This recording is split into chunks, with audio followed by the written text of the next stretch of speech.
என்ன மாதிரியான ஒரு இடம் பார்த்தீங்களா? இது அட்டகாசமாக இருக்குது, சூப்பராக இருக்குது இந்த இடம். எப்படி வந்துச்சுன்னு தெரியல. Oh my goodness. I mean 1.5 hour check post. 1.5 hour check post.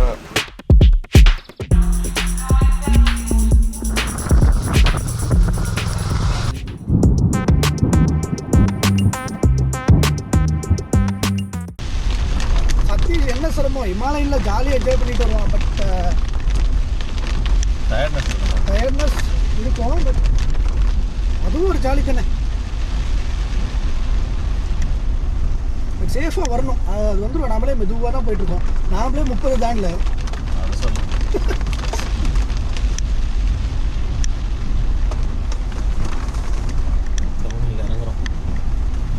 சதீஷை முன்னாடி விட்டுறலாமா? அதான் நானும் யோசிக்கிறேன். ஆமாம், ஏன்னா நான் சடன் பிரேக் ஏதாவது போட்டோன்னு வச்சுக்கோ. ஆமாம் ஆமாம், சின்ன காமிச்சிருக்கேன்.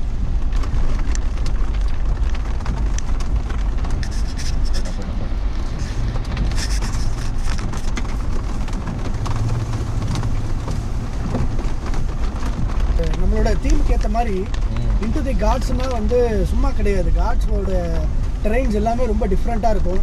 ஹில்லி லொக்கேஷன்ஸாக இருக்கும், ஆஃப் ரோடாக இருக்கும், மட்டாக இருக்கும். ஸோ இது எல்லாத்தையுமே வந்து இந்த 2 நாளாக என்ஜாய் பண்ணிக்கிட்டு இருக்கோம். கரெக்ட். அண்ட் ஒன்றும் சலிச்சது இல்லை அப்படிங்கிற மாதிரி. இல்லை, வண்டியும் அந்த மாதிரி இருக்கு, டெரெயினும் அந்த மாதிரி இருக்கு. ஆமாம், செமையான சரியான ஒரு காம்போ. கரெக்ட், பர்ஃபெக்டாக சொன்னால் காம்போ தான். குதிரமுக் சான்ச்சுரி என்ட்ரு ஆகிறோம் துளசி. ஸோ இதுதான் குதிரமுக் சான்ச்சுரி நேஷ்னல் பார்க் என்ட்ரி. உள்ளே போயிட்டுருக்கோம்.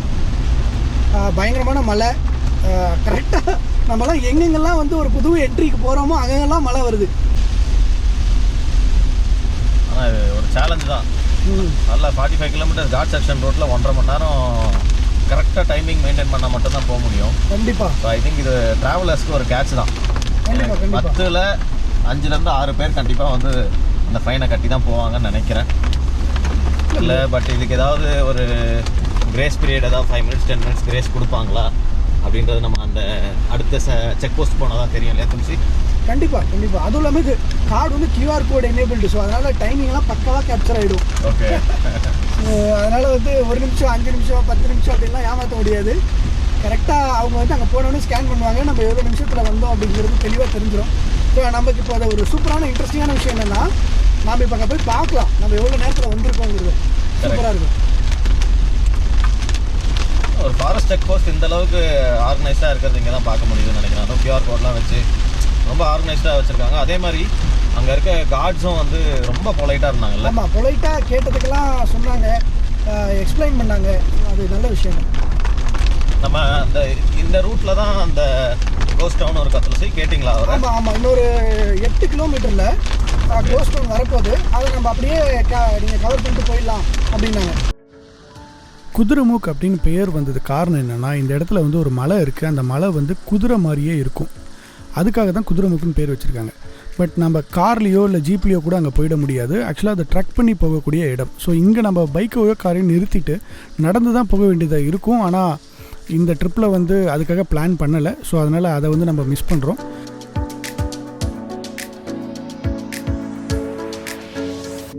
இப்போ இந்த ரோட்டில் பார்க்குறீங்களா, லெஃப்ட் ஒரு ரோடு எடுத்து போகுது இல்லையா? இந்த ரோட்டில் கொஞ்சம் தூரம் போனால் தான் அந்த கோஸ்ட் டவுன் அப்படிங்கிற இடம் வருது. ஆனால் நமக்கு என்ன ஒரு சுகமான விஷயம்னா, அந்த இடத்துல ஒரு 2 செக்யூரிட்டி இருந்தாங்க. அவங்க வந்து இதுக்கப்புறம் நீங்கள் போகக்கூடாதுன்னு எங்களை வந்து ஸ்டாப் பண்ணிட்டாங்க. ஏன்னா மேக்ஸிமம் அந்த இடத்துக்கு வந்து சிவிலியன்ஸை வந்து விடுறது இல்லையா, ஏதோ பர்மிஷன் கேட்டு தான் போகிற மாதிரி இருக்கும் அப்படின்னு வந்து அவங்க எங்களை ஸ்டாப் பண்ணிட்டாங்க. கண்டிப்பாக இன்னொரு நாள் வந்து இந்த இடத்துக்கு வரணும், பர்மிஷனோடு வந்து அந்த கோஸ்ட் டவுனை பார்க்கணுன்னு அன்றைக்கி முடிவு பண்ணோம். இன்னொரு ட்ராவல் வீடியோவில் கண்டிப்பாக அதை பார்ப்போம்.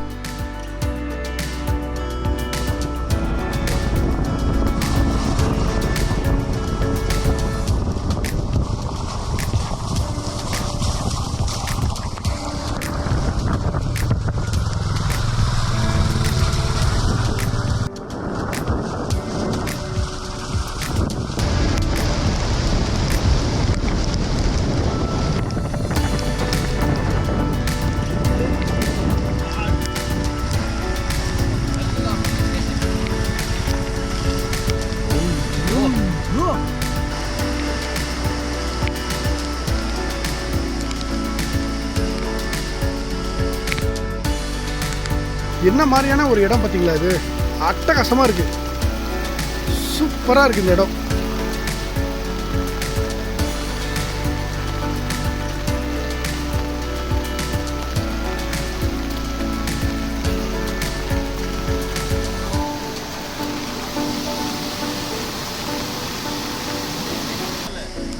இப்போது இங்கேருந்தும் நதி இப்படி போகுது, அங்கேருந்தும் நதி இப்படி வருது.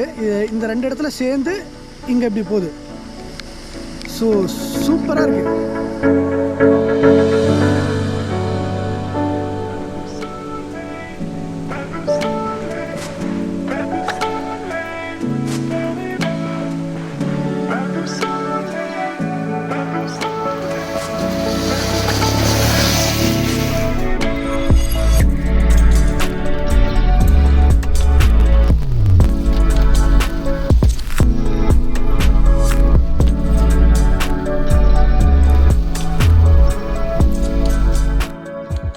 ரெண்டு அருவி கூடுற இடத்த வந்து பார்த்து முடித்து போயிட்டே இருக்கும்போது Bhagavathi herbal camp and resort அப்படின்னு ஒரு போர்டு பார்த்தோம்.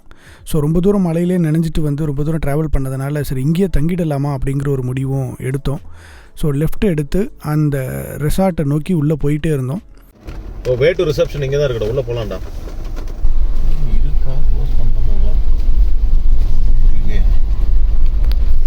1 கிலோமீட்டர்னு சொல்லியாச்சு. 0.1 100 மீட்டர் தான். இப்போ அவங்க போ இந்த வழியிலே இருக்கும்.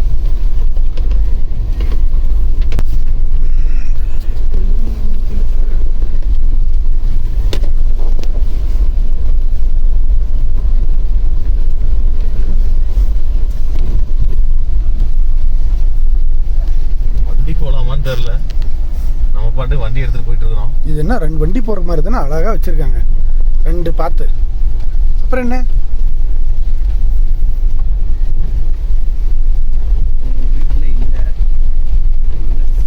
ரிசப்ஷன் போர்டு இருக்கு.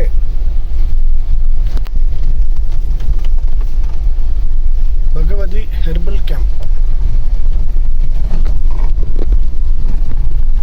ரிசப்ஷன்லாம் எதுவும் தெரியல, உள்ள முடிச்சு போட்டோ நம்ம பாட்டு டைகர் கியர் வந்துட போதுடா.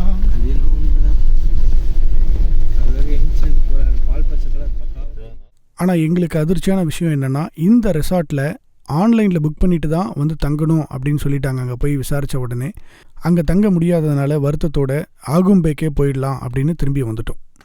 நீங்கள் குதிரமுக்கு நேஷ்னல் பார்க்குக்கு போகிறதா இருந்தால் கண்டிப்பாக இந்த பகவதி ஹெர்பல் கேம்பை வந்து நீங்கள் கண்டிப்பாக ட்ரை பண்ணணும். ஏன்னா அவ்வளோ அருமையாக இருந்ததுங்க, அந்த இடமும் ரொம்ப சூப்பராக இருந்தது. இங்கே வந்து தனியாக ஜீப் சஃபாரியும் இருக்குது, நீங்கள் கண்டிப்பாக இதை ட்ரை பண்ணலாம்.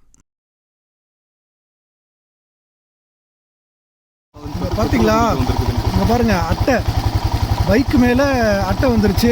எப்படி வந்துச்சுன்னு தெரியல. ஓ மை குட்னஸ், அது பாருங்க டேங்க்குள்ள போக போதுனே எப்படியாவது உள்ள போயிட போதுடா.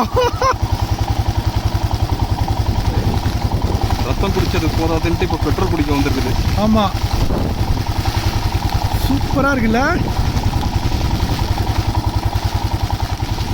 இந்த ட்ரிப்லேயே இந்த ஃபோட்டோகிராஃப் தான் ரொம்ப முக்கியமான ஃபோட்டோகிராஃப்ஸுங்க. ஏன்னா இந்த ஃபோட்டோஸை எடுக்கும்போது தான் அட்டைகள் வந்து எங்கள் காலுக்குள்ளரையும் சதீஷோட ரைடிங் கியர்ஸ் மேலேயும் ஏறிடுச்சு. அந்த அட்டைங்க தான் எங்களை நிறைய ரத்த தானம் செய்யவும் வச்சுது. இப்போ நீங்களே பாருங்களேன். இந்த குதிரமுக்கு வந்து என்ன மாதிரியான எக்ஸ்பீரியன்ஸ் கொடுத்துருக்குன்னா, இந்த இடத்த விட்டு போகவே கூடாது அப்படிங்கிற மாதிரியான எக்ஸ்பீரியன்ஸ் தான். ஆனால் என் பேண்ட்டெல்லாம் கழட்ட வச்சிருச்சு பார்த்துக்கோங்க. ஏன்னா காலெல்லாம் அட்டை ஏறிடுச்சு. ஸோ அதனால் வந்து இம்மிடியேட்டாக இங்கேருந்து கிளம்பலான்னு போயிட்டுருக்கோம். ஆனால் ஒவ்வொரு 5 கிலோமீட்டர் 2 கிலோமீட்டருக்குலாம் டெரெயின் வேறு மாதிரி இருக்குது, சூப்பராக இருக்குது. ஒரு பெண்டுமே ஒரு அழகு. ஆமாம், சான்ஸே கிடையாது. க்ரீனரியும் பார்த்தாச்சு, இன்னைக்கு துளசி ரத்த கலரையும் பார்த்தாரு. ஆமாம், வேற லெவலில் ஒரு ட்ரிப் இன்னைக்கு. Yes, fantastic drive. இது ஒரு டூரிசம் ஸ்பாட் மாதிரி, ஒரு இடம் நின்று போகிற மாதிரி ஒரு டெரெயின் இல்லை, அந்த டிரைவ் த்ரூ டெரெயின். அப்படியே ஓட்டிக்கிட்டே இங்கே இருக்க அந்த இயற்கை சூழலை நம்ம என்ஜாய் பண்ணிட்டு போகிற மாதிரி ஒரு டெரெயின். ஆனால் லெவல் எக்ஸ்பீரியன்ஸ் இன்னைக்கு. ஐ திங்க் டவுன் சவுத் இது ரொம்ப ஒரு பியூட்டிஃபுல் டிரைவ் த்ரூ டெஸ்டினேஷன். நாங்கள் ஆல்ரெடி இந்த இயற்கையில் மூழ்கி டைம், அதாவது 1.5 மணி நேரம் எங்களுக்கு இந்த ஒரு 45 கிலோமீட்டர்ஸ் கடக்கிறதுக்கு 1.5 மணி நேரம் டைம் கொடுத்துருந்தாங்க. பட் ஆல்ரெடி இந்த 1.5 மணி நேரம் நாங்கள் தாண்டிட்டோம். என்ன பண்ண போகிறாங்கன்னு தெரியல. 6 o'clock செக் போஸ்ட் வந்து க்ளோஸ் பண்ணிடுவாங்கன்னு அங்கேயே சொன்னாங்க. ஆல்ரெடி 6:05 ஆயிடுச்சு. இன்னும் எவ்வளோ கிலோமீட்டர்னு கரெக்டாக தெரியல. பார்ப்போம் என்ன நடக்க போகுதுன்னு. பெனால்ட்டி ஏதாவது போடுறாங்களா இல்லை வந்து திரும்ப போக சொல்லுவாங்களான்னு தெரியல. பார்ப்போம். இல் வெயிட் அண்ட் சீ. ரொம்ப உஷாராக இருக்க வேண்டியது அட்டைப்பூச்சிக்கு தான். ஸோ காலில் அழகாக இப்படி ஏறிச்சுன்னா நின்று எடுத்து இப்போ வெளியே போட்டாச்சு. ஆனால் அந்த ரத்தம் வந்து நிற்கவே இல்லை, வந்துக்கிட்டே இருக்கு. அது காரணம் வந்து அதாவது பிளட் வந்து ஃப்ளாட் ஆகாத மாதிரி அதோடைய சலைவால ஒரு செக்ரீஷனா. ஸோ அது வந்து பிளட்டை கிளாட் பண்ண விட மாட்டேங்குது. ஆனால் ஒன்றும் ப்ராப்ளம்லாம் இல்லை, வலியெல்லாம் எதுவும் இல்லை. பட் இதுதான் வந்து ரிசல்ட் ஆஃப் அட்டை. இதில் ரொம்ப வருத்தமான ஒரு விஷயம் என்னென்னா, ஒரு வழியாக இந்த ரிசர்வ் ஃபாரஸ்ட்டை கடந்துட்டோம் அப்படின்னு நினச்சிட்டு போனால் செக் போஸ்ட்டில் எங்களை நிறுத்தி நீங்கள் வந்து லேட்டாக வந்தீங்க, ஃபைன் கட்டிட்டு போங்க அப்படின்னு சொல்லிட்டாங்க. ஸோ உடனே எங்களுக்கு தெரிய வந்துருச்சு நாங்கள் வந்து 1.5 மணி நேரத்தில் இதை கிடக்கலன்னு. அதனால் காருக்கு ஒரு 200 ரூபாயும் பைக்குக்கு ஒரு 200 ரூபாயும் மொத்தம் 400 ரூபாயும் ஃபைனை கட்டிட்டு அங்கேருந்து கிளம்பி ஆகும்பேக்கு போக ஆரம்பித்தோம்.